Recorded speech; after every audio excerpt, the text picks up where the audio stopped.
रामू का भाई शामू अक्सर अपने भाई से नाराज रहता था क्योंकि शामू को उनका ठेले पर खाना बेचना बिल्कुल पसंद। भैया, आखिर आप कब तक यही ठेला चलाते रहेंगे? इतने साल हो गए हैं, अब तो होटल खोल लेना तुझे चाहिए। क्या लगता है शामू, इस ठेले से बहुत पैसा बच जाता है? कमाई तो अच्छी ही होती होगी, रोज इतने लोग आते हैं खाने। मैंने तुझे कॉलेज में ऐसे ही नहीं पढ़ाया।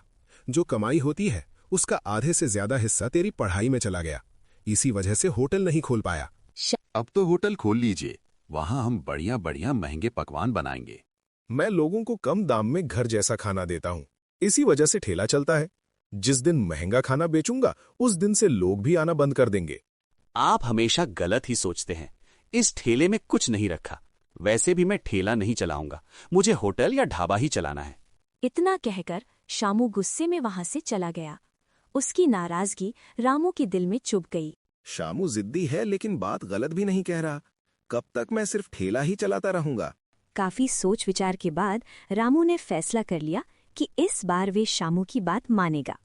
मेरे पास कुछ जमा पैसे हैं, उन्हीं से होटल खोलने की कोशिश करता हूँ। अगले दिन से रामू होटल खोलने के लिए जगह देखने निकल पड़ा।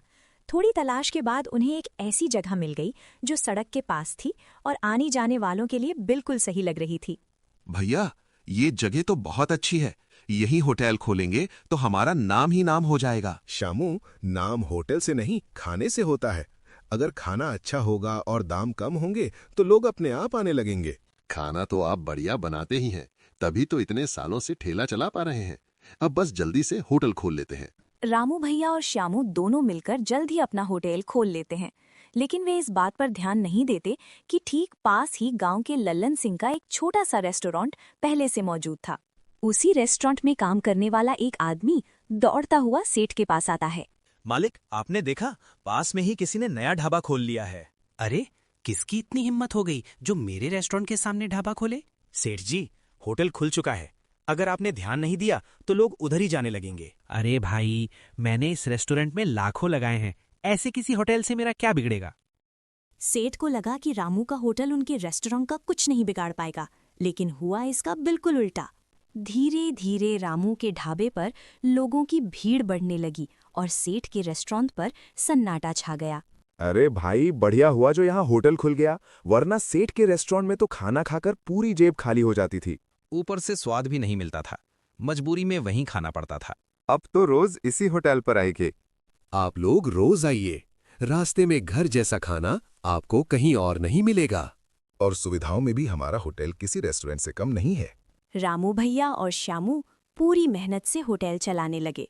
लोगों को उनका खाना पसंद आने लगा और होटल खूब चलने लगा। लेकिन ये सब देखकर सेठ लल्लन सिंह का गुस्सा बढ़ता जा रहा था। लगता है होटल वाला ऐसे नहीं मानेगा। अब मुझे अपने तरीके से समझाना पड़ेगा। एक दिन गुस्से में सेठ लल्लन सिंह खुद रामू के होटल पर पहुंच जाता है। उस वक्त शामू वहां मौजूद नहीं था। क्यों बे, दिखता नहीं क्या? मेरे रेस्टोरेंट के पास तूने ढाबा खोल लिया है, अभी बंद कर इसे। सेठ जी, इसमें मेरा सारा जमा पैसा लगा है। तेरी उम्मीद के चक्कर में मैं अपना नुकसान नहीं होने दूंगा। आपका रेस्टोरेंट बड़ा है और महंगा भी। हमारे यहाँ तो गरीब लोग आते हैं, इससे आपका कोई नुकसान नहीं होगा। मुझे सब पता है, तेरे होटल की वजह से लोग मेरे यहाँ आना बंद कर देंगे। आज ही इसे बंद कर दे, वरना तेरा होटल तुड़वा दूंगा। धमकी देकर सेठ वहां से चला जाता है। रामू भैया परेशान हो जाते हैं। उन्हें अपनी नहीं बल्कि अपने भाई शामू की चिंता सताने लगती है। होटल से मुझे क्या मिलेगा, लेकिन मेरा भाई मेरा सब कुछ है। कहीं सेठ उसे नुकसान न पहुंचा दे।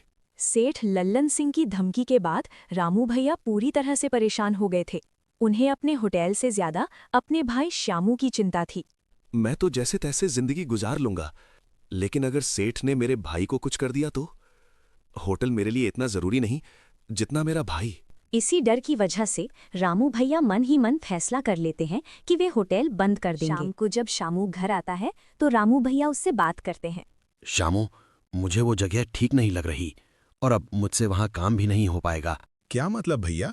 होटल का सारा काम मैं देख लूंगा, आपको करने की जरूरत नहीं। ठेले का काम हमारा जमा जमाया है, होटल के चक्कर में रिस्क लेना ठीक नहीं। लेकिन मुझे होटल में ही काम करना है, मैं ठेला नहीं चलाऊंगा। शामू की जिद देखकर रामू भैया गुस्से में आ जाते हैं। मैं ये होटल बंद कर रहा हूँ, तू चाहे तो बाद में कहीं और होटल खोल लेना, लेकिन यहाँ नहीं। बड़े भाई की ये बात शामू के दिल को चुभ जाती है। भैया को मुझ पर भरोसा नहीं है। उन्हें लगता है मैं होटल नहीं चला पाऊंगा। शामू मन ही मन ठान लेता है। अब मैं ठेले पर काम नहीं करूंगा। मैं ऐसी जगह होटल खोलूंगा जहां कोई भी मुझे रोक ना सके और जहां होटल खोलने के लिए ज्यादा पैसे भी ना देने पड़े। लेकिन समस्या एक थी, शामू के पास ज्यादा पैसे नहीं थे। काफी ढूंढने के बाद शामू को एक जगह मिलती है, गांव से शहर जाने वाले रास्ते के पास, जहां एक तरफ जंगल था। ये जगह बिल्कुल सही है।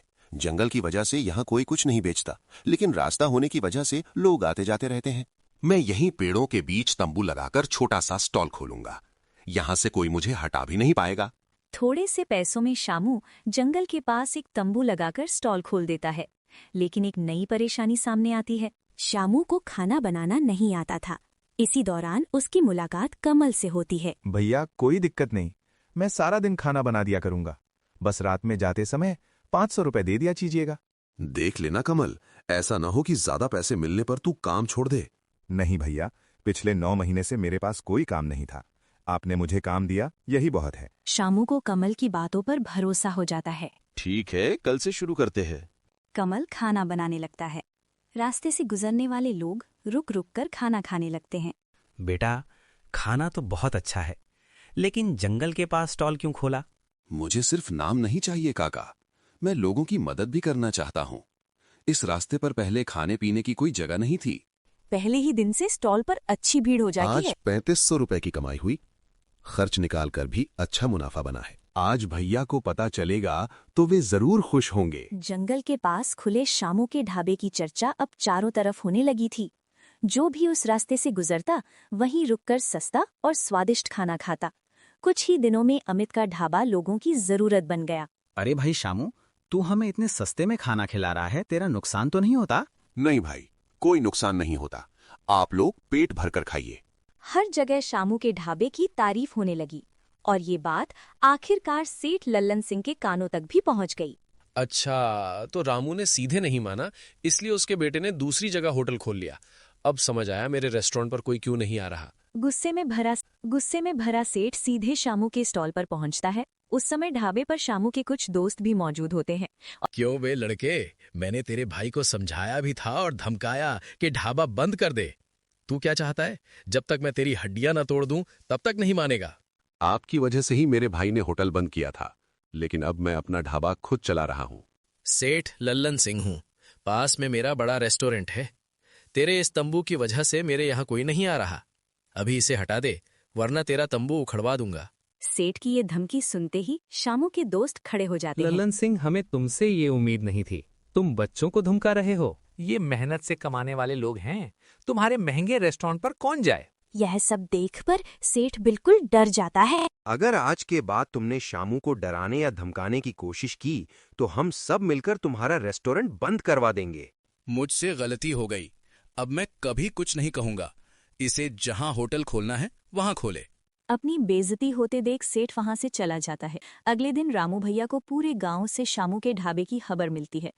रामू भैया खुद जंगल के पास शामू के ढाबे पर पहुंचते हैं। श्यामू, तूने साबित कर दिया कि मुझसे कहीं ज्यादा हिम्मत तुझमें है। भैया, मुझे सिर्फ ये दिखाना था कि मैं होटल चला सकता हूँ। अगले दिन से रामू भैया और शामू दोनों मिलकर जंगल वाले स्टॉल को संभालने लगते हैं। उनका स्टॉल गांव में मशहूर हो जाता है।